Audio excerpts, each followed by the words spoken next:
By now you've had a snoot full of chemicals, you know what it is. The thermo part is heat.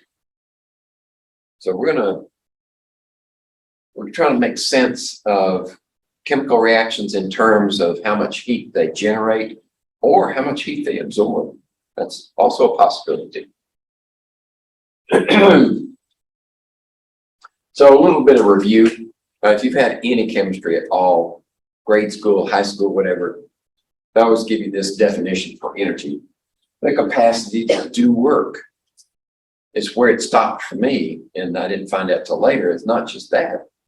The capacity to do work or produce heat. And that's because energy cannot be created or destroyed. It can only be transferred. It can change forms or be transferred from one place to the other. So if it has the capacity to do work, actually, you won't get all of the work out of the energy that you have. Some of it is going to be lost, either to maybe friction, or it may be converted into heat some other way. And we'll find out later that it could simply go into what we call entropy or disorder. Just stuff gets messier. But whatever the case may be, the energy cannot be created, it cannot be destroyed. There she is. Sorry, I'm a little late. That's right. I figure word finally got around that you don't have to, that you can zoom in today. And you guys can do that too on a day when we're not having a lab. You can zoom in. But like I was saying earlier, you got to print your own stuff. If you do that, if you come to class, you get it all free. Well, it's not really free. Somebody paid for it with your tuition. Okay. This particular law, conservation of energy, is one of the laws of thermodynamics. Thermodynamics is a broader, all-encompassing area of chemistry and physics, actually. And it comes under the heading of the first law of thermodynamics. We're not going to go into a lot of detail. I'm just throwing this out there so that when it pops up again later, it won't be a big surprise. But this is the first law of thermodynamics, and it just says that the energy content of the universe is constant, never changes. So the amount of energy that the universe started with is the same amount of energy it has now. And anything you do to it just changes its form. It doesn't change the amount. That's another way of writing it. Delta E equals 0. You'll see it a number of different ways. There are very, very few chemical reactions that produce no detectable energy change. Some of them are, we always have to leave ourselves an out. Some of them do produce no energy change. But most of them, you will be able to detect either energy moving into the reaction or out of the reaction in the process. All right. Energy can take two forms. And this is for, this is to make things easier to deal with. Potential energy. That is energy that's due to, and just look at the word potential. In other words, you don't see the energy yet. In other words, nothing has happened to reveal its energy, but it can be detected by other means. You can convert that potential energy into some other form and watch the transfer and say, this is how much was in there before this happened. Okay, so there are ways to measure it, but you don't get anything out of it as potential energy. It's just, it's kind of stored in some form. One way that it's stored is in position. If you find yourself or an object is found in a gravitational field, there's always something pulling on that object toward the center of the larger body. And the further away you get from it, the more energy you have to put into that object to get it there. In other words, on the surface of the earth, you might be standing here. Let's see, give my neck. You might be standing here at the surface of the earth, and then if you jump or you're lifted up, say in an airplane or on a crane or something, you have to expend energy to get you to that position. So now that you're up here at this position,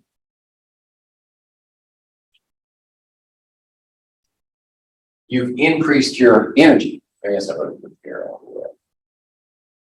Because you added energy into there. Okay. The energy you added in there now is stored in your position. So how do you get it back? Well, if you're on a building, you just jump off the building. You'll get all your energy back. At least until you hit the ground, and then you have to give it up again. In the form of ruptured organs and broken bones. Right. So that's positional energy. It always occurs for objects that are usually close to a large mass like the Earth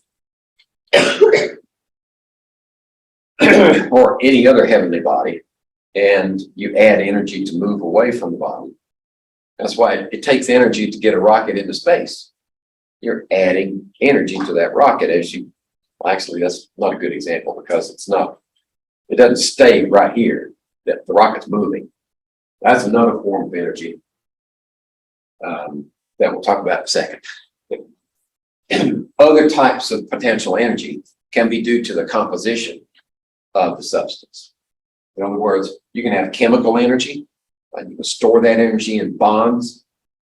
You can make nitroglycerin, put energy into it, and then you just kind of bump it with look at it cross-eyed and it'll blow up. But that energy is stored in the bonds of the molecule. That's compositional potential energy. You can have electrostatic energy. If you have two charges that are one positive, one's negative, and you want to pull them apart, they're attracting one another, so you have to put energy in to move them apart. If you don't move them apart far enough, then let go and they will right back together and release that energy. You can have magnetic energy, which is comparable, analogous to electrostatic energy, right? Y'all can play with magnets. Okay, put them together, right? Try to pull them apart. Some of them are easy to pull apart, some of them are hard to pull apart. If the more energy you have to put in to pull them apart, the more potential energy is there when you release them. Elastic potential energy. You just grab a rubber band like this.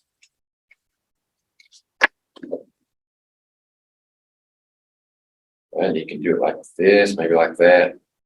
And you get a spitball, or if you really mean, you bend the wire over and cut it into a loop and put it on here, thinking it's somebody. Or you use the rubber band itself. Right? When I was a kid, I made what was called a rubber band gun. You know, cut out something that looked like a gun, and then you put a clothespin on the handle side of it where your thumb is, and then you put a notch in the end, and you just stretch a rubber band back there, and it's held with that clothespin. And then all you have to do to release it is just push the clothespin. And so my brother and I used to have rubber band fights all the time. But that's elastic attract energy. You can have magnetic. Oh, I talked about that one already. Magnetic. Nuclear potential energy, right? Where does all that energy come from? In a nuclear reactor or an atom bomb? It's stored in the nucleus, right? We just have to figure out how to get it out. And then there's thermal potential energy. So the energy that's stored in a hot object can be extracted, or a hot substance like steam can be extracted if you can dump that energy into a cold reservoir, and when it moves, you capture some of that energy. So a whole host of different ways to store potential energy. Now, when you get the energy back, many times what you do with the energy is you cause motion. Potential energy in the gasoline in the tank of your automobile. It can be retrieved if you burn it in your internal combustion engine, and it produces motion. That kinetic energy of you in your car, everybody together, can be calculated. You can determine how much energy is now present as motion. And it's a very simple formula. Kinetic energy is 1/2 of the product of mass times the velocity squared. So if you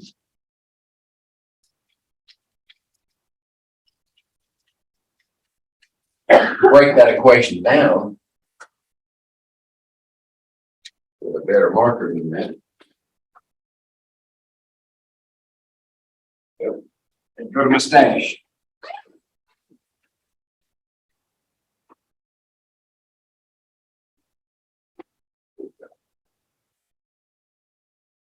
So that kinetic energy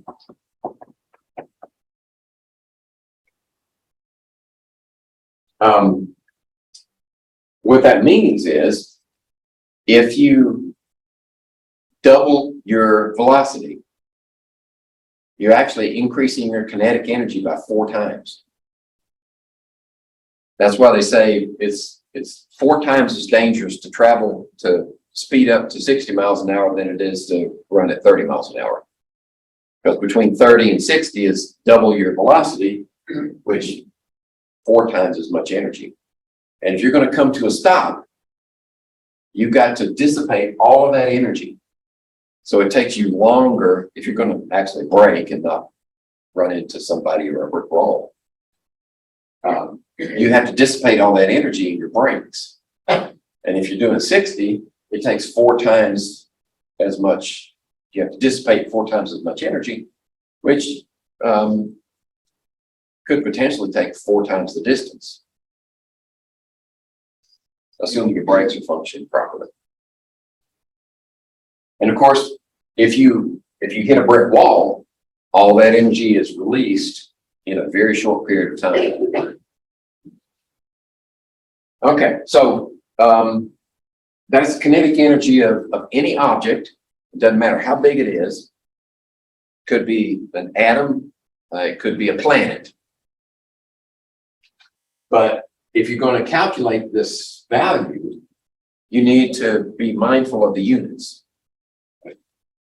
The standard unit for velocity is a combination of meters, which is the SI unit, and seconds, right? Meters, and you square that. And then the mass is going to be in kilograms, okay? All right, if you have a value here and a value here, then what's your value of the energy? We've got a new unit. We take this and we call it a joule. It's named after, I think, a Frenchman who did a lot of work in thermodynamics. So they slapped his name on the unit. But if you're going to do calculations and you enter the units of energy in your calculations, but there are no joules in there to cancel, then you either got to keep the joules or you got to convert them to this, which would be kilogram meter squared per second squared. So 1 joule equals 1 kilogram meter squared per second squared. Right? So you need to know that in case you have to enter these units instead of those to get the calculation to cancel correctly. Okay, So now, this picture shows a ball in the A position. It has a certain amount of positional potential energy. And there's another ball sitting at lower energy right here. Okay. So I don't know what's holding it up there, but that's not the issue right now. Something's holding it up there. Maybe it's glue. If we release that ball, what's it going to do? It's going to smack this one right here. And if the transfer of energy is completely elastic, there's no loss of energy in the process, then the A will stop here and the B will continue up this way. And you would expect that this A is sitting at that level. So this B should climb there and be at that level also when you're finished. But that's not what happens. What happens is the B only goes a certain distance. So if conservation of energy is a fact, then what happened to the energy that it lost? It should be up here, but it only went to here. Right? Now A has lost its energy down to here. Where did the extra energy go that would have made B move to that same level? It's probably converted into heat, friction. Okay, that's what the slide says anyway. So if you account for every form of energy in a process, then you can't lose any and you can't gain any. So in order to explain why this one is here and not there, some of that energy was converted into heat.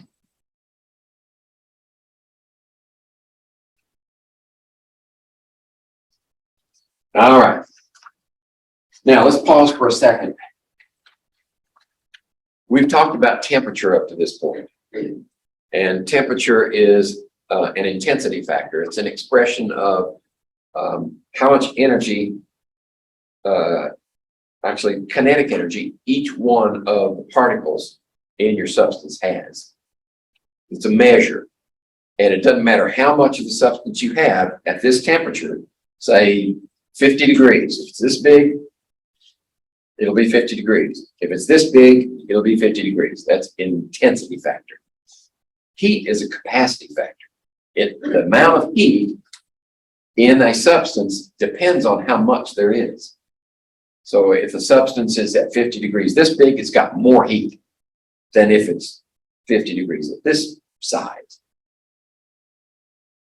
So they're related. Temperature and heat are related, but they're not the same.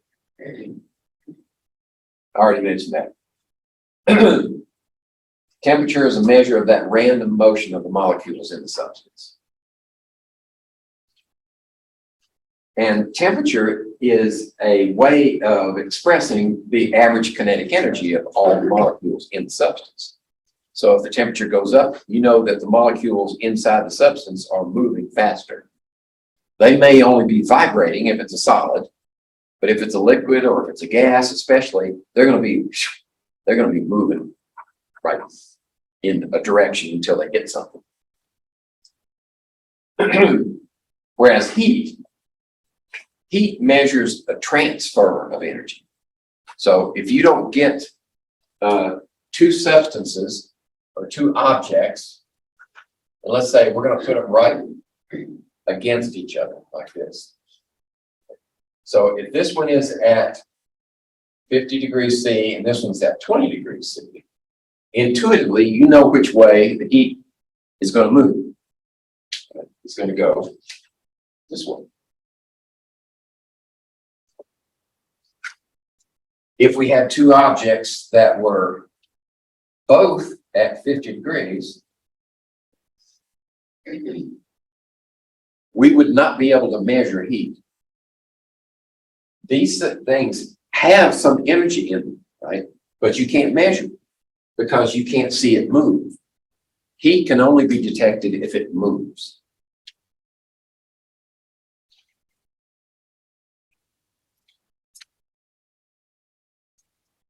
And it always moves from higher temperature to lower temperature. Right? That's how they're related. Okay. All right, so we're defining a few terms here also. So we've defined heat in terms of energy that moves between two objects of different temperature. And we give it this symbol, Q. That's heat. Now, if you've ever had a physical science or a physics course, say maybe in high school or whatever, then you've seen this definition for work. Work is a force acting through a distance. So if I were to stand here and push on this wall, have I done any work? No, the wall won't move. Right? I'm pushing on it. There's a force there, but it's not moving, so I didn't do any work. Right? But am I expending energy? Yeah, I'm expending energy. Right? If I do it long enough, I'm going to start huffing and puffing. So where did that energy go? I turned it into heat. I'm pushing on that wall and I'm not doing any work. So everything I'm doing, push on that wall, is converted. All that energy is converted into heat. Might be hard to detect, but if you have a sensitive enough thermometer, you can detect the difference in heat here on that surface and on my hand. Okay, so and heat is a measure of energy transfer. So that means it has units of joules, right? Same as that energy calculation we did earlier. This is energy term is joules. The work is a force operating through a distance. So what's the standard unit in the SI system for force? If you remember, it's called the Newton. Right? And the standard for distance is the meter. So 1 Newton meter is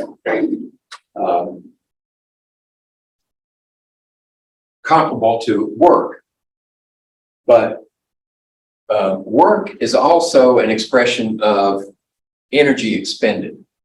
So this 1 Newton meter is also equal to a joule. Okay, so now we have conversion factors. A Newton meter is a joule. A joule we calculated earlier is kilogram meter squared per second squared. Right? You have all these interconversions that are possible. And that's one characteristic of the SI system that's useful. The SI system is built so that these fundamental units can be recombined to give you new units. And they can all, that means they are all interchangeable. All right, so we've got heat and work. Now, set that aside for just a minute, and let's talk about the difference between a state function and a path function.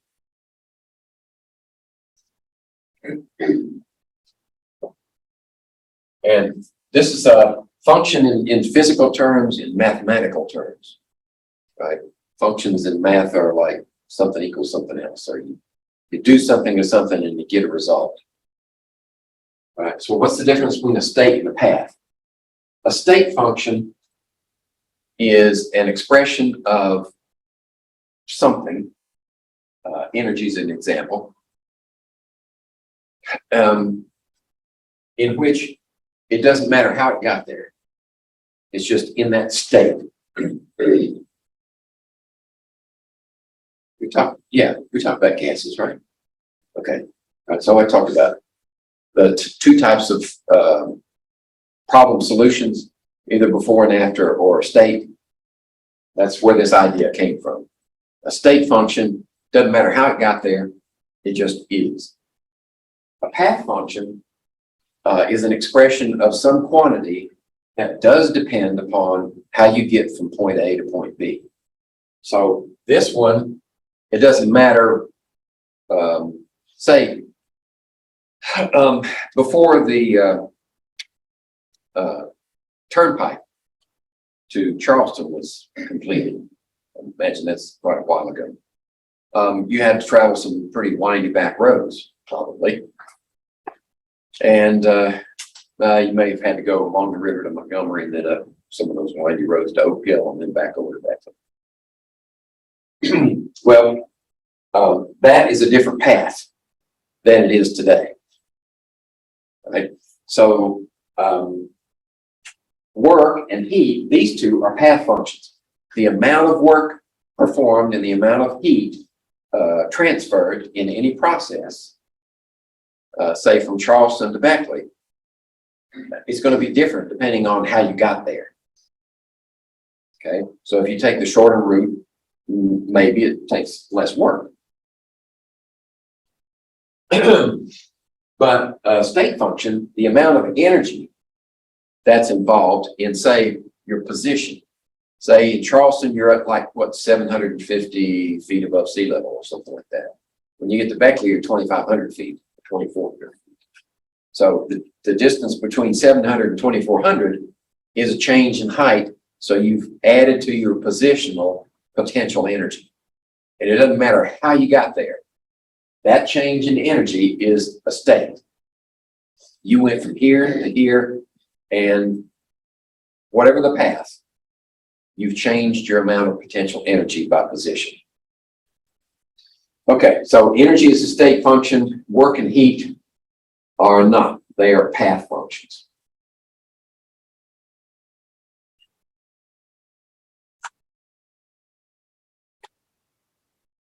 It'll take a while for that one to sink in. And the first time I was introduced to it, it took a while to get comfortable with the concept.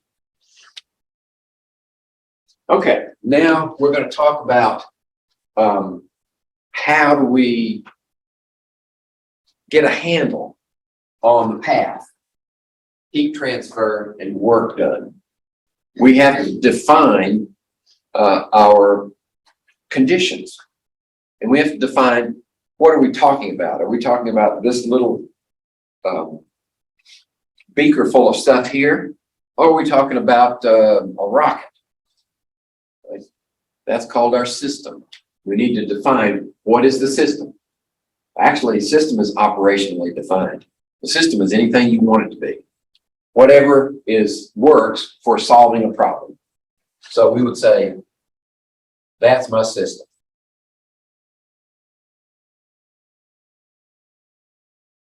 All right. Everything else is surroundings.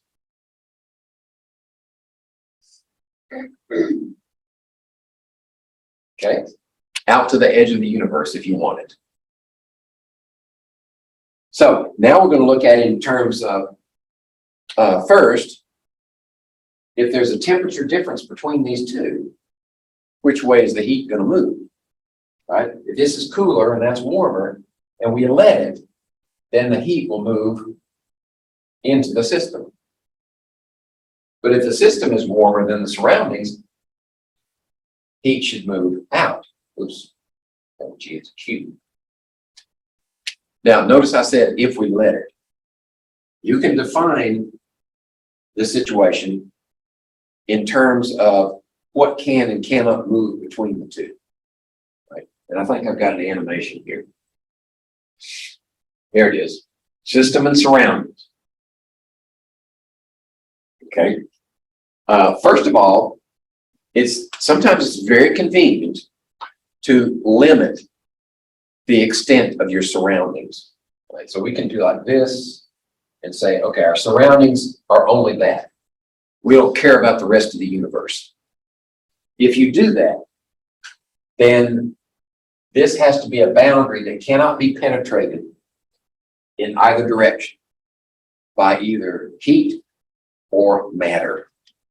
In other words, this is isolated from the rest of the universe.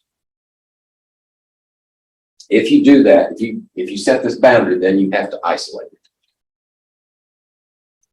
Okay.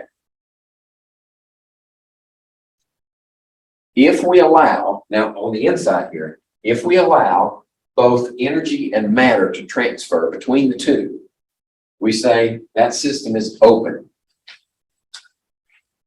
Right? And that happens sometimes in nature, or sometimes we let it happen in a controlled experiment.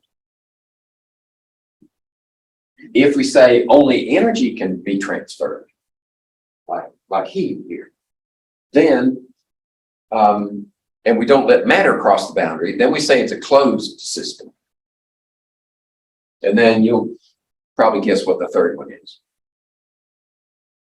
Right? If we do that, if we say no energy crosses that boundary, no matter crosses that boundary, then our system is isolated.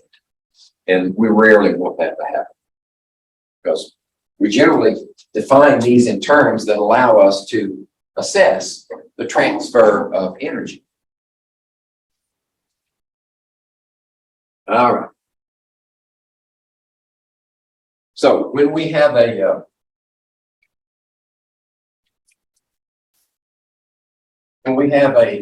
system that we've defined,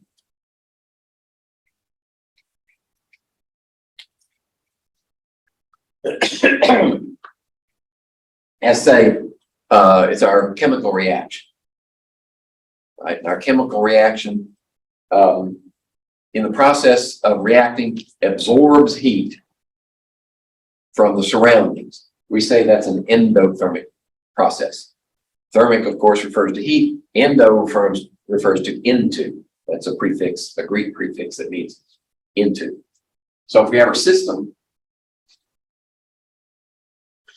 and heat moves in, right? Then we're saying this is endothermic.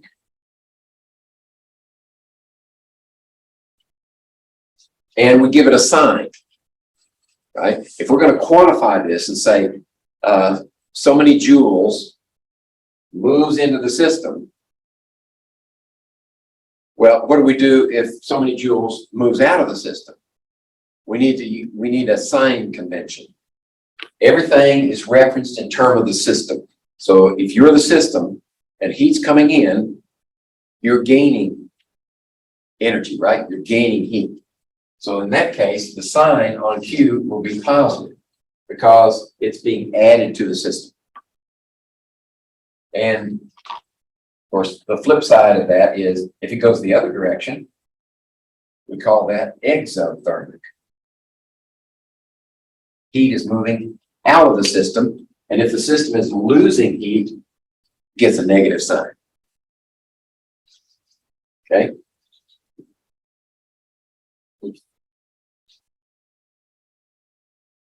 Now, the energy gained by the surroundings must be equal to the energy lost by the system. There's a balance there. Any amount of energy that the system loses has to end up in the surroundings, and vice versa. So let's see if we understand. Freezing of water. So is freezing of water an endothermic or an exothermic process? What's your system? Well, your system is whatever the water is, right? That's your system. So if it freezes, how does water freeze? Does it gain energy or lose energy? That's lose energy, right? So in order for water to freeze, it has to lose energy. It's negative. That means it's exothermic. Right? We define the system. We said everything else is the surroundings, like your freezer. Right? You stick the water in your freezer. That's the surroundings. Which way is the heat flowing out? Makes it an exothermic process.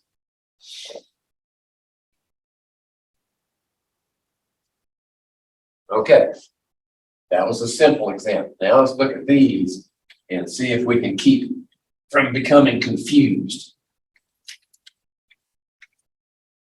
Hey, your hand gets, in this case, we actually underlined what the system is. Yeah, just to ease you into the process. So your hand is the system. Your hand gets cold when you touch ice, right? So heat is being transferred from your hand to the ice. It's leaving your hand.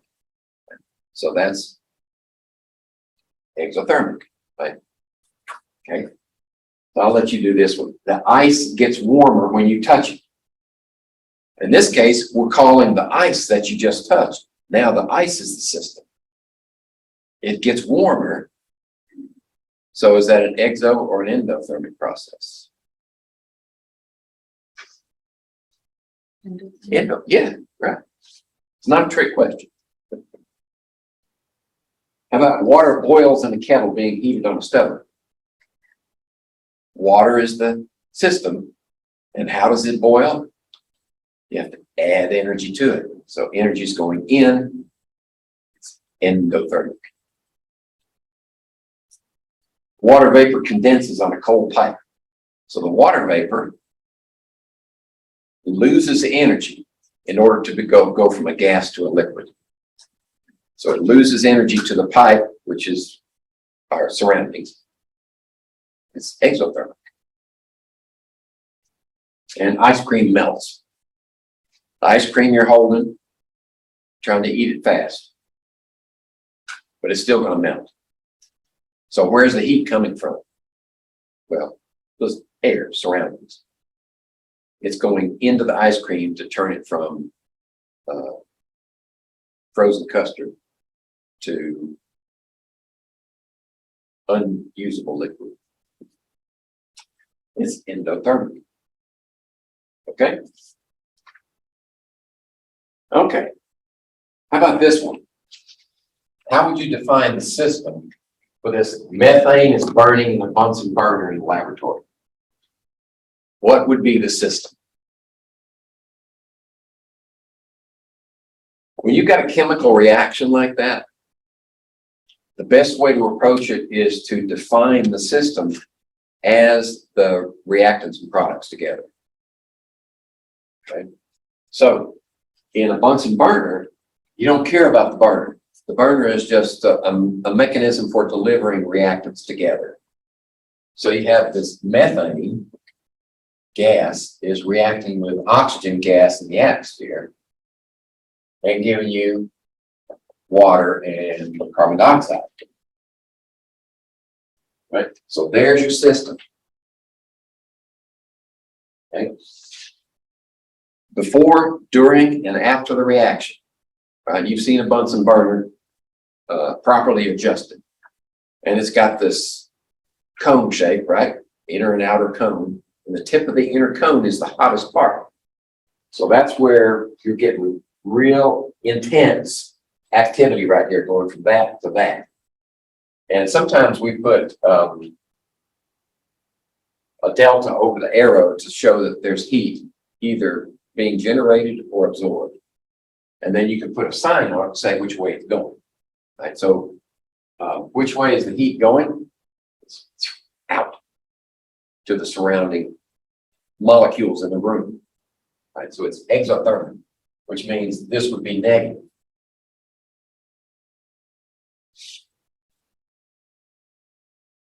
How about water drops sitting on your skin after swimming? They evaporate. What's the system?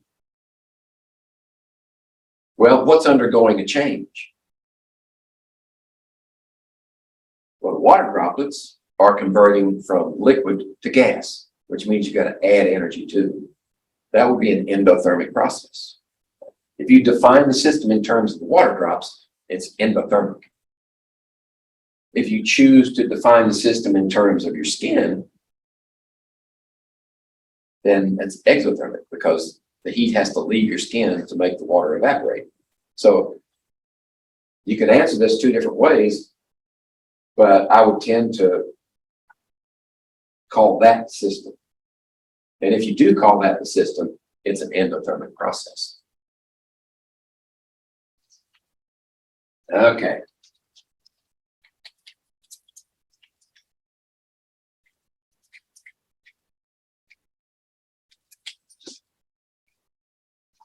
Hydrogen gas and oxygen gas react violently to form water. Right, that's an understatement. You ever watched the space shuttle launch? There's a lot of that and a lot of that being combined in those engines. Which is lower in energy, a mixture of hydrogen and oxygen gas or water. Okay, so now what we're looking at is we're trying to decide where's that energy coming from. If you got hydrogen and oxygen producing water, are they going to call it water? Doesn't say. So we don't worry about that. Right? And in order to get this to balance, what do I need to do? I need 2 oxygens over here and 4 hydrogens. Okay. What kind of process is this? Is heat being evolved or is it being absorbed? It's producing a lot of energy that's being expelled in the form of light and heat and motion for the rocket. So it's exothermic process. Right? Energy is being released and leaving the system. So if the energy is leaving the system, where did it come from? There's energy stored in here, right? There's energy here. And over here, there's energy being expelled. Right? So the energy is stored in here, but over here, the energy is free. It's like a product. Okay?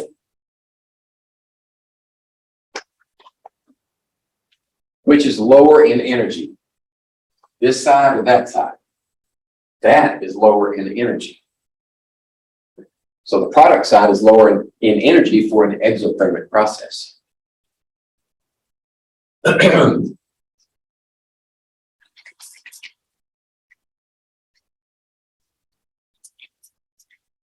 So sometimes it helps to think of energy as a reactant or a product. If it's a product, then the energy term is going to be on the product side. If it's a reactant, then the energy is going to be a separate term on the reactant side. And then it disappears on the product side because now it's inside the molecules. All right. So we mentioned this one earlier. I'm not going to stop here for very long. Now let's define what we mean by internal energy. The internal energy of a system is the sum of all the energy that's contained in the system. It could be kinetic energy, it could be potential energy of all the particles. Right? It's a way of trying to get a handle on characterizing the system in terms of its energy content. So how do we write that?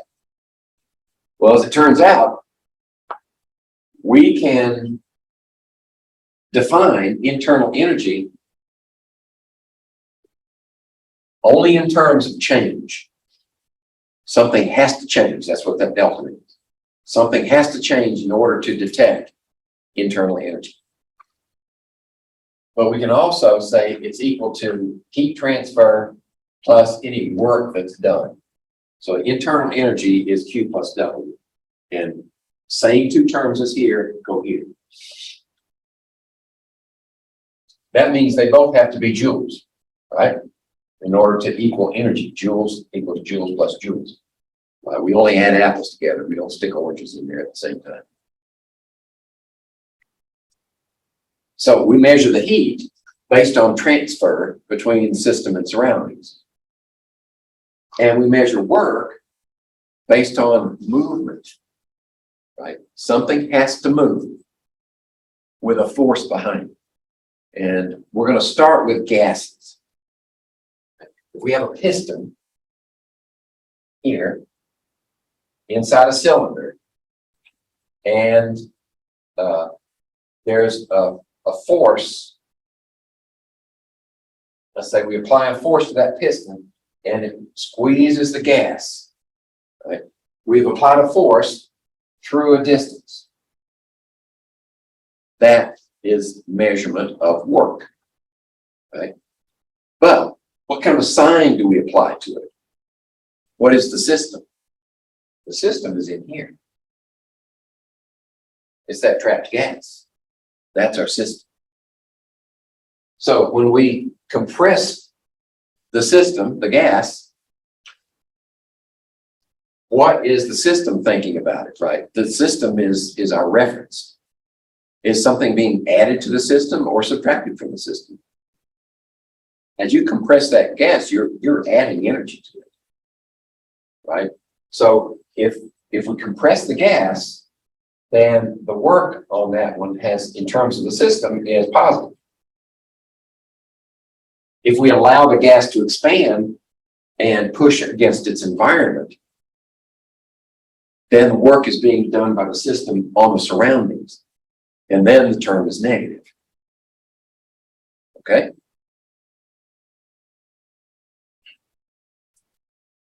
All right. Now, it's just a reminder.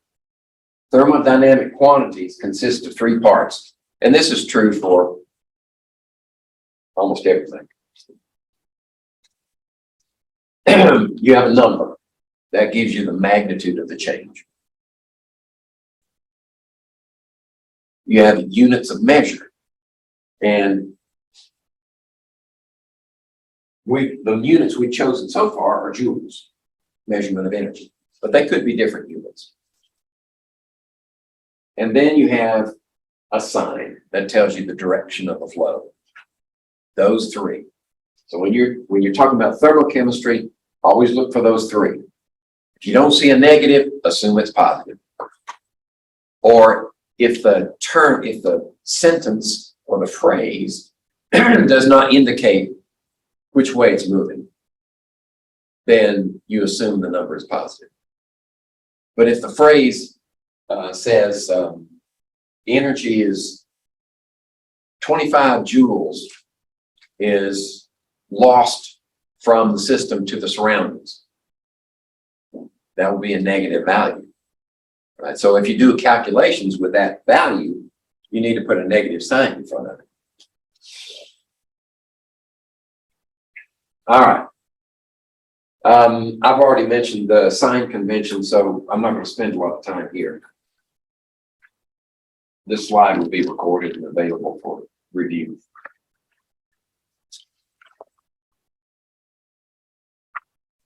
And we mentioned how we label the sign for work. It depends on, is the system doing work on its surroundings, in which case it's losing energy to do that? Or the surroundings doing work on the system, in which case the system is gaining energy. Oh, okay, we'll let Professor Dave do some talking. Don't let his looks deceive you. He knows what he's talking about, at least at this time. He's got some videos later where he starts talking politics, and then he's just completely off the wall. But for now, you can believe what he's saying. Hey guys, it's Professor Dave. Let's talk about thermochemistry. He knows a lot about the science stuff. Professor Dave explains. Thermochemistry is the branch of thermodynamics that deals with the heat absorbed or produced by a chemical reaction. A reaction can either be exothermic, one that releases energy, or endothermic, one that absorbs energy. This change in energy is represented by delta H, or the change in enthalpy for the reaction.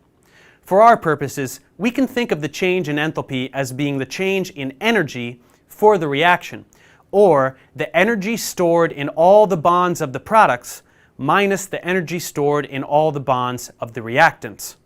If there is more energy in the products, delta H will be positive, meaning the additional energy had to be provided, making it an endothermic reaction. If there is less energy in the products, then that additional energy was released, making it an exothermic reaction. Energy, which is the capacity to do work, can have many forms, like mechanical, electrical, chemical, heat, and so forth. And besides quantum mechanical exceptions, energy is conserved. That means it can change forms, like heat energy that evolves when the chemical energy in a broken bond is released, but it won't be created or destroyed. Heat, represented by the letter Q, is a trickier thing to define, but a good way to put it is that heat is the energy that flows between a system and its surroundings due to a difference in temperature. Heat will always flow spontaneously from an area of high temperature to an area of low temperature. For a system, Q will be positive if heat is being absorbed by the system, and it will be negative if heat is being released by the system. When temperature and pressure are constant, Q equals delta H, the change in enthalpy. When we discuss thermochemistry, we will discuss energies in terms of joules or kilojoules. Another common unit used by chemists is the calorie, which is equal to 4.184 joules.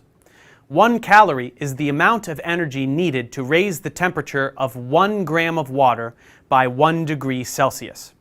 This is not to be confused with the food calorie, which is calorie with a capital C.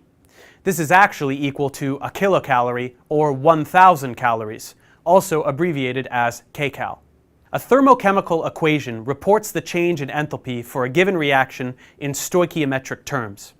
Here, the delta H listed is specific to the molar quantities given by the balanced equation. So if the number of moles of each substance as given were to react, the change in enthalpy would be as listed. To find the enthalpy change for a specific amount of material, just do some stoichiometry. If twice as many moles of material as are listed were to react, then the enthalpy change would also be twice as much as listed. Let's check comprehension.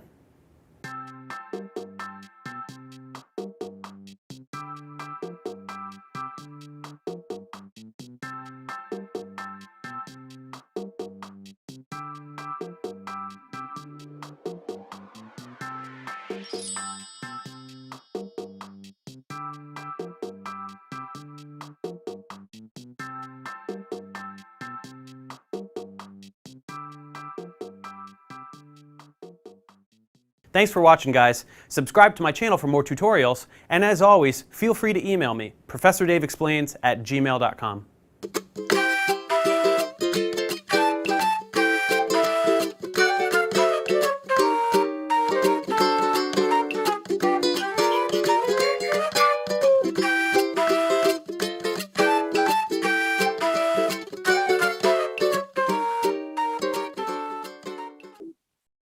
Okay. We didn't need to do that calculation right now. We'll do one later. But before he mentioned enthalpy and calorie, you're going to hold that in reserve for just a minute.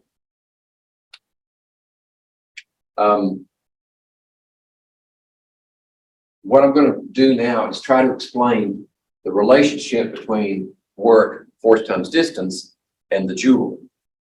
Because force times distance, while we have defined it in terms of joules, when we look at force times distance for compressing a gas, we need to do some fancy footwork, mathematically speaking, in order to get from the compressed gas to the joule. So, if we have this gas in a confined cylinder and a piston, in this case, the piston is compressed first, and we allow the piston to rise under the same pressure. And so we've defined pressure as force per unit area. So if we keep the pressure constant and allow the gas to expand, then the gas has moved through this change, this distance. All right, so there's your D value, change in height. But what's the force? Well, the force, we need to calculate the force in terms of the pressure, or the area of that piston and the pressure. All right, so here's the way we do it.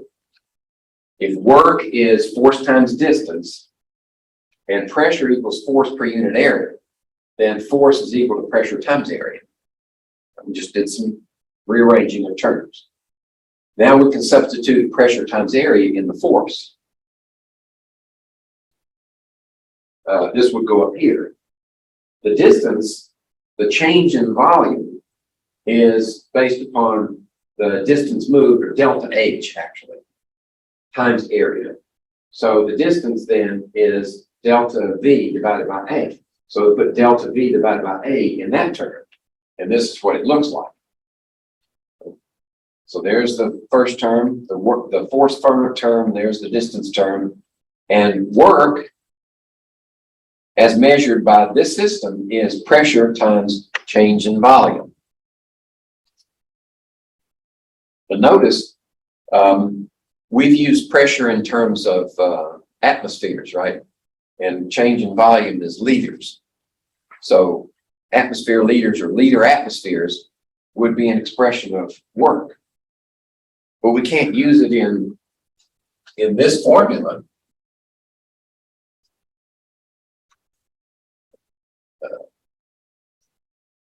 We can't use it in that formula because this is in joules and that's in liter atmospheres. So we have to make a conversion.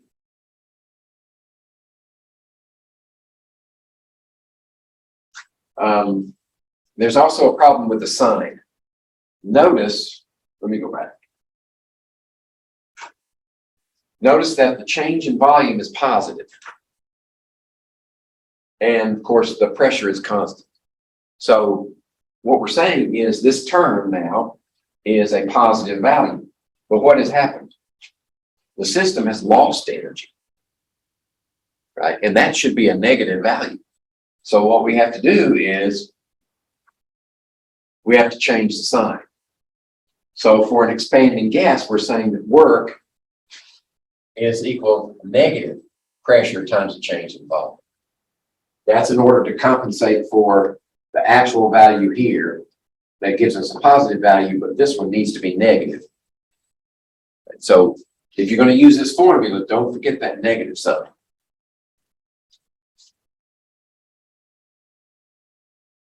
Now here's the conversion factor. If you do this calculation and you get 1 liter atmosphere, 1 liter atmosphere, and you want to convert it to joules, your conversion factor is derived from this equivalence. 1 liter atmosphere equals 101.3 joules. Okay. So if this were liter atmospheres here, and we wanted to convert it to joules, joules would be on top, the liter atmospheres on the bottom, and this would be 101.3. So 101.3 times that X value gives you joules for that process.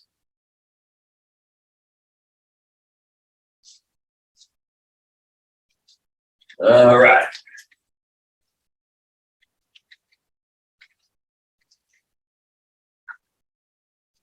Which of the following performs more work? Right, there's our formula for work, and we're going to have an expanding gas. And since the expanding gas is pushing against the surroundings, it is doing work on the surroundings. Okay, the gas expands against a pressure of 2 atmospheres. So the pressure is 2 atmospheres. What's the change in volume? Delta values. Anytime you have a delta value, delta something, it's what is the final value for X minus the initial value for X. That's always the case. So the final value for X is 4. The initial is 1, so that's 3. Times 2 is 6. 6 liter atmospheres for this process. And there's a negative sign associated with it also because the system is doing work on the surroundings. How about this situation? You're expanding a gas against 3 atmospheres pressure, but it's only moving from 1 liter to 3 liters. So it's moved 2 liters times 3 atmospheres is 6. So these 2 processes are doing exactly the same amount of work on the surroundings, 6 liter atmospheres. All right.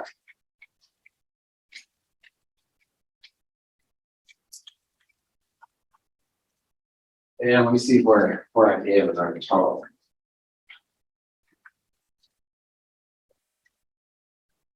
Okay. We'll get about halfway and then we can cut it off till Thursday. Determine the sign of delta E for each of the following. So delta E is equal to Q plus delta E. And under the following conditions, an endothermic process that performs work. So an endothermic process, the Q would be what? It would be positive, wouldn't it? Okay, so this is positive and performs work, and they mean on the surroundings. So performing work on the surroundings means it loses energy because the system is doing work on the surroundings. So those are the initial conditions. What would delta E be? What is delta E if work value, the magnitude of work, is greater than heat? So if this one,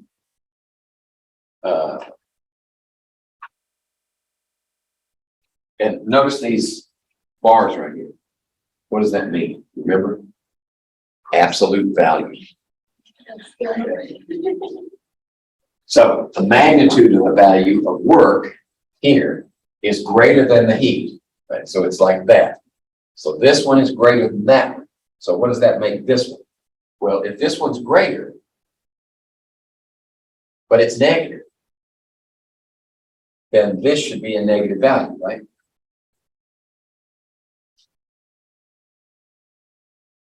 If it's the other way around, then this should be a positive value. It helps to draw pictures for these types of questions. Okay, now let's change the conditions. Work is being done on the gas. So that makes it positive.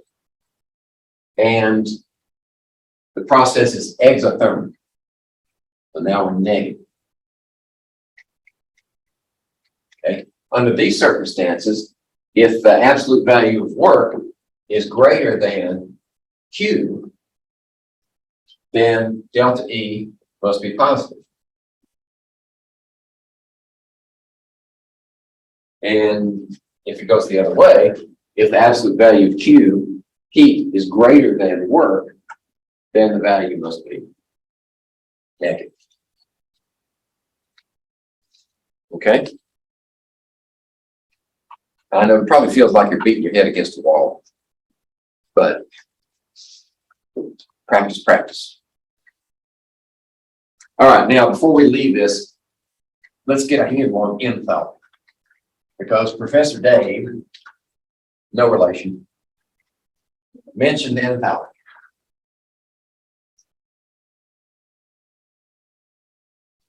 The delta H, or enthalpy, is a completely different concept than Q, or heat transfer. In the first place, by repetition, repeating myself, Q is the amount of heat transferred to and from the system. That's a measurable quantity. It's one of the two means of energy transfer in a system that changes its internal energy, the other being work. Right.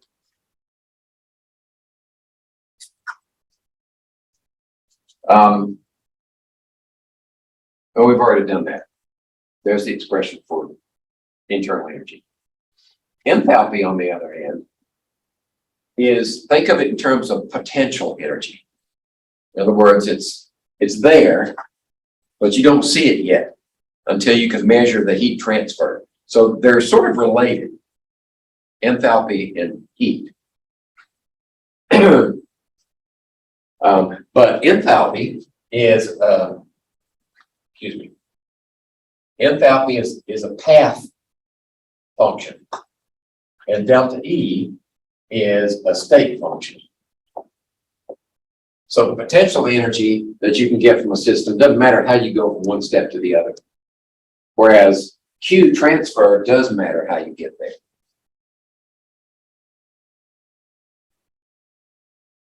Now, there are certain conditions under which the measured Q is equal to delta H. And I'm going to explain that in just a second. In order to do that, we've got to define delta H in terms of other terms that we know. Excuse me. Wrong term there. It's delta H. Is delta E plus a change in pressure volume. So let's stick with gases for now, because they're easiest to work with. So if you know the internal energy, a change of internal energy in your system, and you also have a change in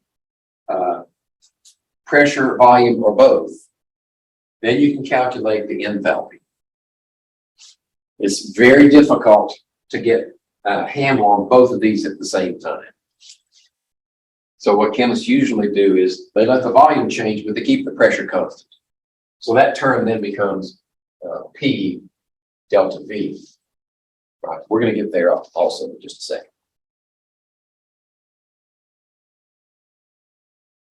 So what is delta E equal to? Well, we've already seen that it's equal to Q plus W, right? So this is our substitution. We took this term and substituted what it is equal to, Q plus W, plus delta PV. That's also enthalpy. If the process takes place at constant pressure, like this, then we can pull that P term out as a constant and let the volume change. That's the only thing we've done here, from here to here, is just change that term to account for constant pressure. Okay, now,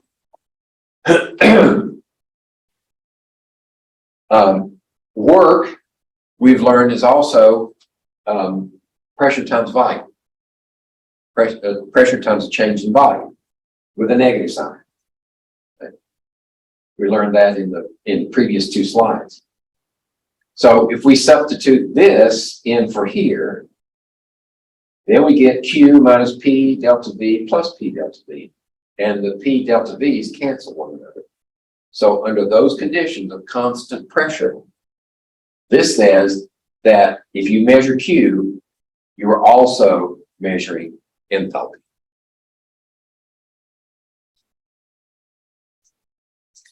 That's why most chemists conduct their experiments at constant pressure.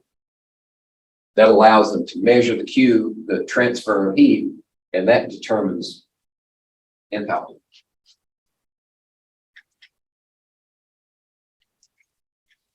All right, let's see. What's next in 5 minutes?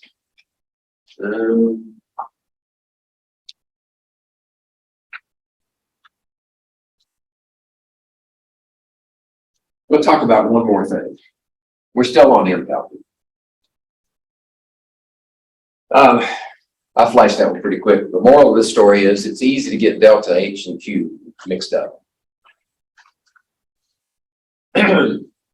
Let's say you're studying a process that takes place in a system that goes from a pressure, a volume, a temperature to a new pressure, a new volume, and a new temperature. There are a whole host of different paths that you can take between the two. You can let the pressure vary for a while, and then you can hold it constant, change the volume, and change the temperature. And these, or you can let them all three happen at once. Along each of these paths, the Q and the W will differ. They're path functions. Q and W are path functions. However, no matter how you get there, the delta H will always be the same. It only depends upon where you started, where you ended. That difference is the state function. So, if we want to know the delta H of a reaction, all we need to do is look up in some reference what is the delta H of each of the products and subtract the delta H of each of the reactants. Professor Dave mentioned that. It probably flew by pretty fast, but he did say it.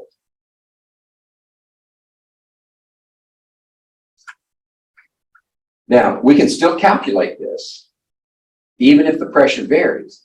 But we have to recognize that if we do that calculation and the pressure has changed, then the delta H for that process is going to be different than the Q.